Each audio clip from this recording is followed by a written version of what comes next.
Hello everyone, welcome back in today's class. Exercise 12.1 class 9 algebraic expression book NCERT. Question number 1, बीच में मैं आपको बताती रहूँगी what are the terms, what are the factors. Okay, get the algebraic expression in the following. Algebraic expression, इससे हमें एक equation बनानी है from the following cases using variables, constants and arithmetic operations. Okay, let me tell you the meaning of variable. Constant क्या होते हैं, variable क्या होते हैं और अर्थमेटिक ऑपरेशंस क्या होते हैं. First I will talk about variables are those जिनकी वैल्यू आपके पास वेरी होती रहेगी. वेरी मतलब चेंज होती रहेगी. किसी क्वेश्चन में आपके पास उनकी वैल्यू 2 है, किसी क्वेश्चन में उनकी वैल्यू 3 हो जाती है. जिनकी वैल्यू फिक्स नहीं होती they are known as variable. जैसे ऑल अल्फ़ाबेट्स, जितने भी आपके पास अल्फ़ाबेट्स यूज़ होंगे इन क्वेश्चन में, ठीक है, वो सारे आपके पास क्या होंगे, वेरिएबल्स होंगे. And now I will talk about constants. Constants are those जिनकी वैल्यू फिक्स होती है, like all numeric values. Numeric मतलब ऑल नंबर्स, न्यूमरिक वैल्यूज़, जितने भी न्यूमरिक वैल्यू 1 2 3, हर क्वेश्चन में 1 की वैल्यू 1 ही होती है, 2 की वैल्यू 2 ही होती है और 3 की वैल्यू 3 होती है. These are known as constant. मतलब जो काउंटिंग है वो सारे कॉन्स्टेंट होते हैं, जो अल्फ़ाबेट्स होते हैं वो सारे वेरिएबल्स होते हैं. और अर्थमेटिक ऑपरेशंस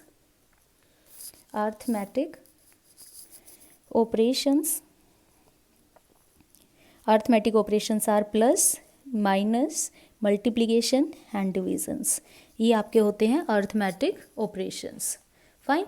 अब हमें क्या बनाना है, अलजेब्रिक एक्सप्रेशन बनाना है, एक इक्वेशन में कन्वर्ट करना है. Here I will make use of the book. Subtraction of z from y. अब हमें तो पता है कि जब भी हमें सब्ट्रैक्शन करना होता है मुझे क्या साइन लगाना पड़ेगा. I have to make use of first part of it, I have to make use of minus sign. और इन्होंने क्या बोला है, subtraction of z from y, यानी हमें z को सब्ट्रैक्ट करना है किसके अंदर से, y के अंदर से. So I will make it like this, y minus z. This will be the algebraic expression for this statement. ये स्टेटमेंट गिवन थी, इसका एल्जेब्राइक एक्सप्रेशन आप कैसे लिखेंगे, y minus z. Now second one half किसका, द सम ऑफ, सम का मतलब addition होता है. 1/2 the sum of numbers x and y, दोनों नंबर का ऐड करना है. सम मतलब दोनों को ऐड करना और फिर इनका 1/2 करना है. फर्स्ट मैं इन दोनों को ऐड करूँगी, ये सम हो गया. और इनका 1/2 आप कैसे करेंगे, आप यहाँ पे 1/2 के साथ मल्टीप्लाई भी कर सकते हैं और आप इसको ऐसे भी लिख सकते हैं, पहले दोनों का सम और हाफ करने के लिए आप उसको 2 के साथ डिवाइड कर सकते हैं. Fine. Third part says the number z multiply by itself. अपने आप के साथ नंबर z है वो मल्टीप्लाई हो रहा है किसके साथ, अपने आप के साथ. आप इसको ऐसे लिख सकते हैं या इसको लिखने का तरीका आपके पास हो सकता है z square. When two same numbers are multiply we can write the power of that number as 2. Fourth, 1/4 of the product means multiply, sum means addition, product means multiply.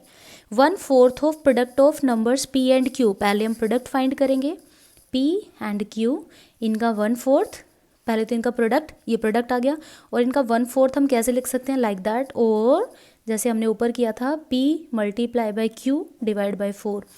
अब प्रोडक्ट के साइन को आप चाहे तो ignore भी कर सकते हैं, आप इसको लिखने का तरीका कर सकते हैं, p मल्टीप्लाई बाई q. जब दो अल्फ़ाबेट्स के बीच में कोई साइन नहीं होता then we will use to take कि वो मल्टीप्लाई का साइन है, इनके बीच में हमेशा मल्टीप्लाई का साइन है. अगर कोई साइन हमने नहीं लिखा हुआ, p q, that means p multiply by q. Okay. Now the fifth part of it, number x and y both squared. ठीक है, दोनों नंबर का square and then added. Okay, पहले दोनों नंबर का स्क्वायर किया, x का स्क्वायर, y का स्क्वायर एंड देन एडेड, और फिर उनको ऐड कर दिया. Okay fine, easy. The number 5 added to 3 times the product of number m and n. Okay, हम पीछे से करना शुरू करते हैं. Product of number m and n, तो हम इसको mn लिख सकते हैं. इसका 3 टाइम्स मतलब हमने 3 के साथ और मल्टीप्लाई कर दिया, तीनों के बीच में कोई साइन नहीं, मतलब तीनों आपस में मल्टीप्लाई है, और इसमें ऐड कर दिया 5. अब देखो 5 + 3 mn कैसे, 5 the number 5 added to plus 3 times का मतलब भी मल्टीप्लाई होता है, the product of numbers m and n. m and n को पहले मल्टीप्लाई किया और फिर उसका 3 टाइम्स किया और फिर 5 के अंदर ऐड कर दिया. Easy. Seventh part of it, the product of number y and z, okay, subtracted from 10, देखो ध्यान से देखना, सब्ट्रैक्टेड फ्रॉम 10, तो 10 तो आएगा ही पहले, सब्ट्रैक्टेड फ्रॉम 10, 10 में से क्या सब्ट्रैक्ट करना है, product of number y and z, y और z का प्रोडक्ट सब्ट्रैक्ट करना है, okay. Eighth part of it which is the last part, sum of number a and b, okay, इन दोनों का सम करना है, subtracted from their product, from वाला जो नंबर है मतलब देयर प्रोडक्ट, किन का प्रोडक्ट, a और b का प्रोडक्ट, वो तो आगे आएगा, a और b का प्रोडक्ट आगे आएगा, उसमें से सब्ट्रैक्ट करना है क्या, सम ऑफ द नंबर, इन दोनों का सम माइनस करना है, okay. These are the algebraic expression, see these are the algebraic expression, whole solution of question number 1. Let's go for question number 2. Question number 2 says identify the terms and their factors. Question को करने से पहले हमें पता होना चाहिए what are the terms और factors क्या होते हैं हमारे पास. Show the terms and factor by tree diagram. अब ये tree diagram क्या होता है हमें वो भी समझना पड़ेगा. See, सबसे पहले हमारे पास होता है algebraic expression. Algebraic expression. ये ट्री डायग्राम क्या कहते हैं, फिर एल्जेब्राइक एक्सप्रेशन टूट जाता है टर्म्स में, ठीक है, और टर्म्स फिर ब्रेक डाउन हो जाती है आपके पास फैक्टर्स में. दिस इज़ द वे, ठीक है, ये किस में ब्रेक डाउन हो जाती है, फैक्टर्स में. We can understand it by taking an example. हम यहीं पे इसी को ले लेते हैं, जैसे यहाँ पे था ना हमारे पास, ये ले लेते हैं x square plus y square. ये हमारे पास क्या है, x square plus y square हमारे पास क्या है, एल्जेब्राइक एक्सप्रेशन. हम इसको टर्म्स में डिवाइड करेंगे. एक टर्म तो ये वाली है एक्स स्क्वायर, और दूसरी टर्म कौन सी है, वाई स्क्वायर. ये आ गया हमारे पास टर्म्स. अब इसको भी 2 पार्ट्स में हम ब्रेक डाउन कर सकते हैं. इसमें कितने एक्स हैं, 2, एक एक्स यहाँ पे लिखा और एक एक्स यहाँ पे. ऐसे इसको भी हम ब्रेक डाउन करेंगे, y and y. These are what, these are the factors. This is called tree diagram, okay. So this is really very easy to understand, very necessary to understand also before doing our question number 2. अब देख लेते हैं question number 2 में x minus 3, ये हमारा algebraic expression है. Algebraic expression x minus 3, ठीक है.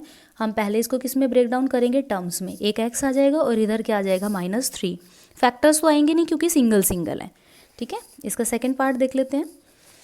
Second part is 1 plus x square. This is second part.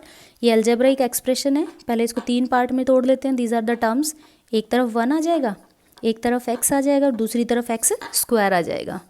ये सिंगल है, इट के not be broken down.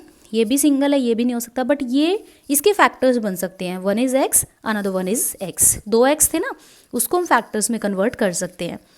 Late us see part of it, y minus y cube. अगर हम इसको terms बनाएं तो एक तो y है हमारे पास और दूसरा हमारे पास क्या है, y cube.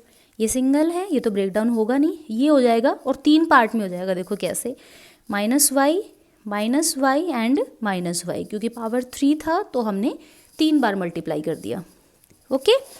D part of it, 5x y square plus 7x square y, okay. इसको हम कैसे करेंगे, देखो टर्म्स क्या बन जाएगी, 5x वाई स्क्वायर एक तरफ हो जाएगा और 7x स्क्वायर वाई. अगर साइन प्लस का है तो लिखने की ज़रूरत नहीं है, बट अगर साइन माइनस का है तो ज़रूरत पड़ेगी, ओके. नाउ ये भी ब्रेक डाउन हो जाएगा. देखो एक तो 5 बन जाएगा, एक x निकल आएगा और 2 y निकल आएंगे यहाँ से. देखो y2 थे ना तो 2 y निकल आए. ये टर्म्स ये हमारे फैक्टर्स आ रहे हैं. ऐसे देखो एक तो 7 आ जाएगा, x2 है तो 2 बार लिखना पड़ेगा x, और एक क्या निकल आएगा आपके पास, y. Factors, terms, algebraic expressions. Last part of it, minus a b plus 2b square minus 3a square.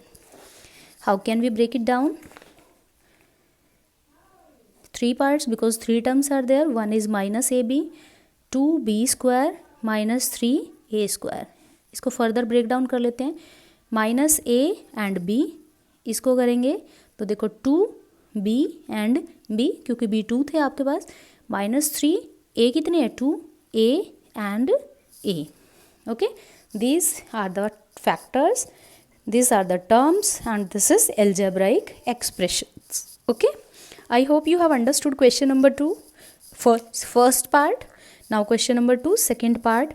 Identify terms and factors in the expression given below. We have to find out the terms as well as the expressions. minus 4x plus 5.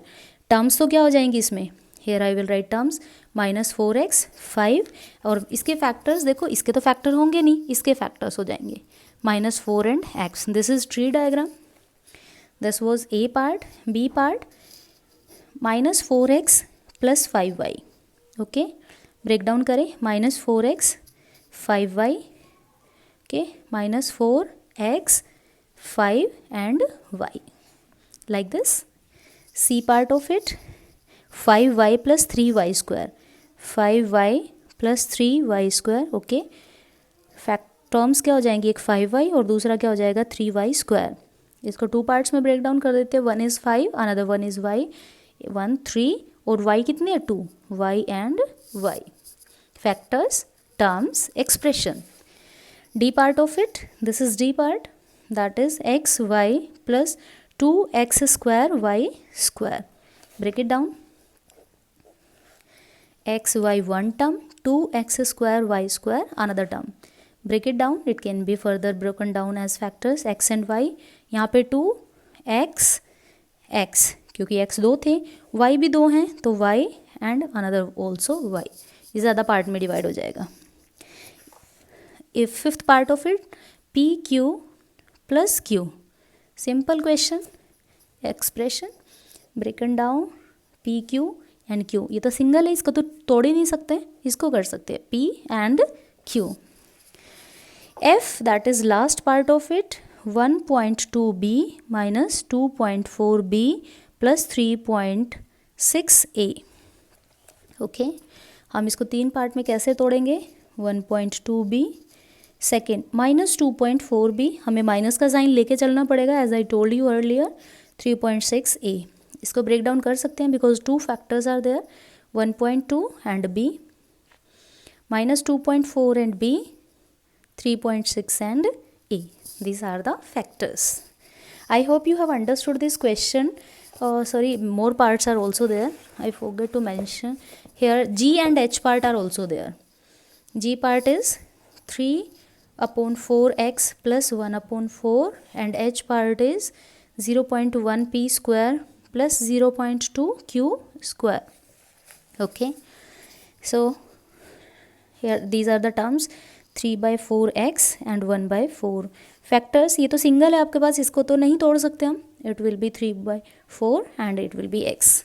Let's come to a last part of it. 0.1p square one term, 0.2q square another. This is 0. Okay, q square. Now both क्योंकि अलग अलग terms है हमारे पास, it can be broken down. 0.1 2 p हैं तो अलग अलग लिख देंगे. सेम वे 0.2 q कितने 2 तो q and q. Okay, this way we can find out what is algebraic expression, what are the terms, what are the factors. Dear student, I hope that you have understood question number 1 and 2 very easily. These are very easy questions. If you really have understood the questions, please do like the video, subscribe it with your friends, and if you are new at this channel and if you haven't subscribed my channel yet, please do subscribe. We will meet in the next video with the remaining question of the same exercise. Till then, goodbye and take care of yourself.